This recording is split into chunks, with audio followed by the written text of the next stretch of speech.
Hey guys, we have a bunch of Beam. These are the Beam 230s. Got a few of them. They all got different issues, but mainly this pin here. You can see another pin on the floor. This is the pin that prevents it from spinning all the way around, right? Even right here, you can see how the wires get all twisted.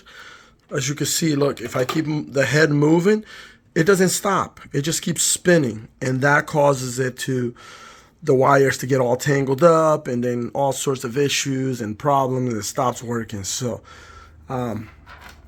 this literally fell right off, right? So I'm gonna try to put this back and also fix that mechanism so that it's nice and tight. Look, parts everywhere. So we're going to take it apart a little further and fix that issue, and I'll show you guys how to fix it. Okay, so the first step is to remove, there's a little screw right under here. It's gonna be hard to see on the camera, right? See where I have this tool right here?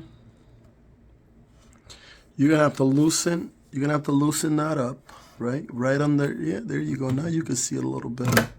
See right where I have the tool? It's hard to get the camera, but you gotta get that little screw out, and then you could be able to pull this whole head off. Once you pull this head off, that's where you're gonna fix this area. Okay, so now I got the unit on the floor, laying this way, the light facing down, and the sides facing this way. That is the only way you're gonna be able to unscrew this. So this is the part that I was telling you about. You gotta unscrew it, and then, see, came off right there. It's gonna be around my wires, but now I'll be able to pull this head. You see how this head comes right off? So I'm gonna pull it, and I'm gonna allow these wires to be freed. Not all the way out, I don't wanna remove them, but just free enough so I can fix the issue on my head.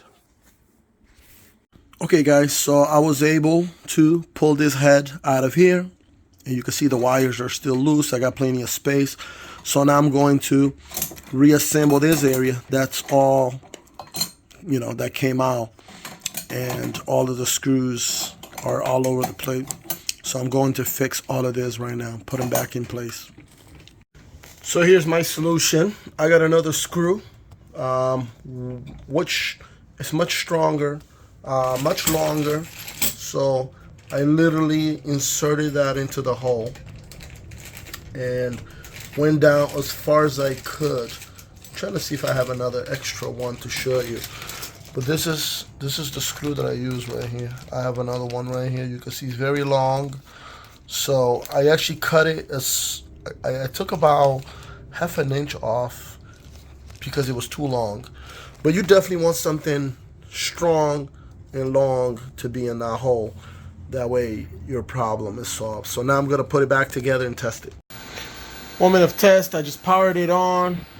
Sorry I made a video a little late, but unit just got powered on and now it's booting up. As you can see, that's the boot up screen. May take a few seconds.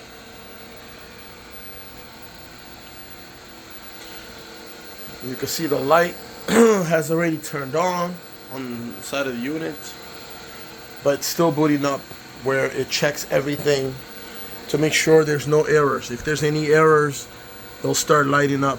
Oh, there it goes. Look at this. Whoa. It's going crazy. Shoo.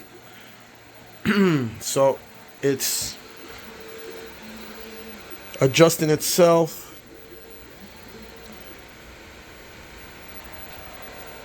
As you can see, it's set to sound mode. That's the reason why it's dancing like crazy, because it's on dance mode, or sound mode. Woo! Yes. Okay, so this unit is good.